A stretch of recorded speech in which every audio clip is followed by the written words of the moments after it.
अपने आप को जाना, हमारे जीवन की यात्रा का उद्देश्य क्या है, हम कहाँ पहुँचना चाहते हैं, हमारे जीवन में आने का उद्देश्य क्या है। और आध्यात्म तो वैसे ही बहुत ज़रूरी है जीवन के सुख दुखों से निवृत्त होने के लिए।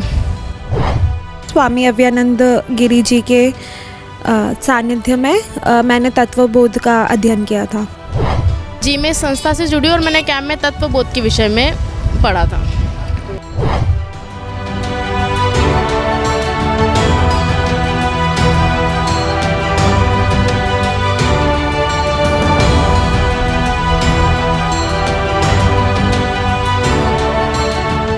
सरकार द्वारा शंकराचार्य को जानने के लिए एक अद्भुत कार्यक्रम चलाया जाता है। ये कार्यक्रम मध्य प्रदेश सरकार द्वारा चलाया जाता है। आचार्य शंकर संस्कृत एकता न्यास मध्य प्रदेश शासन संस्कृति विभाग।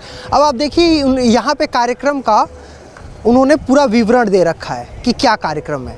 आप देखिए, यूथ रिट्रीट प्रोग्राम है अद्वितीय का। और क्या होता है, ये कैंप कराते हैं, अलग अलग कैंप कराते हैं और अलग अलग कैंप के प्रतिनिधि मंडल होते हैं। कैंप में 20 लोग होते हैं। इस कैंप के बारे में थोड़ा हम और विस्तृत जानते हैं। हमारे साथ इस कैंप को कर चुके एक युवा हमारे साथ है। ये क्या कैंप है, इस कैंप के बारे में थोड़ा बताइए। ये आचार्य शंकर सांस्कृतिक एकता न्यास है और संस्कृति विभाग मध्य प्रदेश शासन के द्वारा बनाया गया है।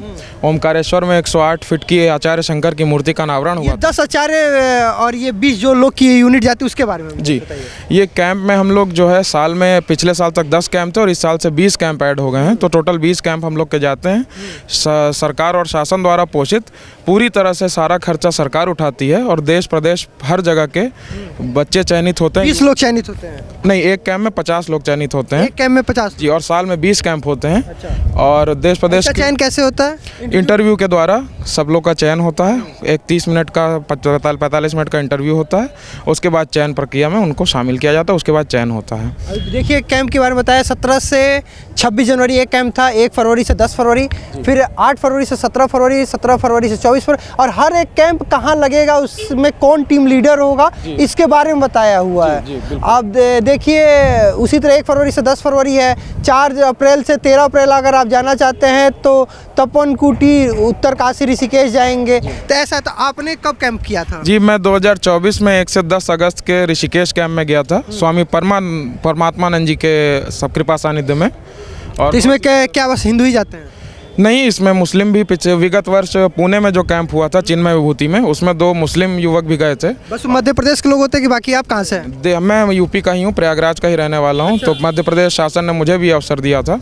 आप तो किसी तरीके से मतलब आप न शासन से जुड़े हैं न सरकार से जुड़े? नहीं, मैं तो एकदम आम नागरिक हूँ, मैं तो कहीं किसी से नहीं जुड़ा था। तो अब थोड़ा सा हम पॉलिटिकल पे बात करते हैं। ऐसा नहीं लगता है, ऐसा जो मध्य प्रदेश सरकार द्वारा योजना है संस्कृति विभाग का, हर सरकार का होना चाहिए, उत्तर प्रदेश सरकार में भी होना चाहिए? बिल्कुल। मेरा तो जब से मैं ये इस कैंप में होके आया हूँ, तो मेरा तो कोई अगर सुझाव माने तो मैं तो यही कहना चाहूँगा कि हर प्रदेश को ऐसे कोई ना कोई कार्यक्रम, कोई ना कोई कैंप जो संस्कृति से अपने युवाओं को जोड़ें, क्योंकि युवा जो हैं आज के दिशाहीन है, भ्रमित हो गए हैं। उनको उनकी संस्कृति से मूल से जोड़ने के लिए एक बहुत ही अच्छे कार्यक्रम है। हमारे साथ एक और शंकर दूत हैं। आपने किस ईयर में ये कैंप किया था? मैं 2024 में केरल में वेलियानाड में जो कैंप हुआ था, स्वामी अव्यानंद गिरी जी के सानिध्य में मैंने तत्वबोध का अध्ययन किया था। तत्वबोध का, ये बताइए आप करती क्या वैसे? मैं अभी बनारस हिंदू यूनिवर्सिटी से PhD कर रही हूँ। तो ये कैंप आज के दौर में क्यों ज़रूरी है आपके हिसाब से? आज के दौर में हम देखते हैं कि हर व्यक्ति बहुत ज़्यादा प्रॉब्लम से घिरा हुआ है और वो हर छोटी बात से बहुत ज़्यादा जल्दी दुखी हो जाता है और बहुत जल्दी सुखी हो जाता है। तो इस दौर में जब व्यक्ति एक सिर्फ आध्यात्मिक लाइफ में ही नहीं, यदि हम देखें कि मटीरियलिस्टिक वर्ल्ड में भी अगर आप अपने काम में ज़्यादा अच्छे से करना चाहते हैं तो आपको शांत रहना चाहिए। तो ये कैंप हमें दिखाता है कि किस तरीके से ये चीज़ें हैं वो अनित्य है। हम जिन जिन छोटी छोटी चीज़ों से दुखी हो जाते हैं वो सब उनसे दुखी ना होकर हम अपने काम पे फोकस करें। तो ये देखिए शंकर दूत जो शासन का, सरकार का एक पहल है और कैसे युवाओं को एक नई दिशा दे रहा है। आपने भी कैंप कर रखा है? जी, मैंने कैंप कर रखा है। कहाँ की रहने वाली है? मैं इंदौर से हूँ। अच्छा, इंदौर से। तो इस कैंप के बारे में कैसे पता चला था? मैं एक्चुअली लॉ की स्टूडेंट हूँ, तो मुझे मेरे प्रोफेसर ने ही बताया था इस विषय में। तो इस कैंप करने के बाद क्या मतलब एक्सपीरियंस किया, क्या आपको मिला? अपने आप को जाना, हमारे जीवन की यात्रा का उद्देश्य क्या है, हम कहाँ पहुँचना चाहते हैं, हमारे जीवन में आने का उद्देश्य क्या है। और आध्यात्म तो वैसे ही बहुत ज़रूरी है जीवन के सुख दुखों से निवृत्त होने के लिए। तो आपने कब कैंप किया था, किस ईयर में? मैंने 2024 में मई में करा था, केरला में कैंप करा था। तो उसके बाद कैंप करने के बाद आप इस संस्था से जुड़ गई? जी, मैं इस संस्था से जुड़ी और मैंने कैंप में तत्वबोध के विषय में पढ़ा था। देखिए अलग अलग युवा हैं जो कैंप किए, उसके कैंप करने के बाद सर्टिफिकेट भी कोई दिया जाता कुछ?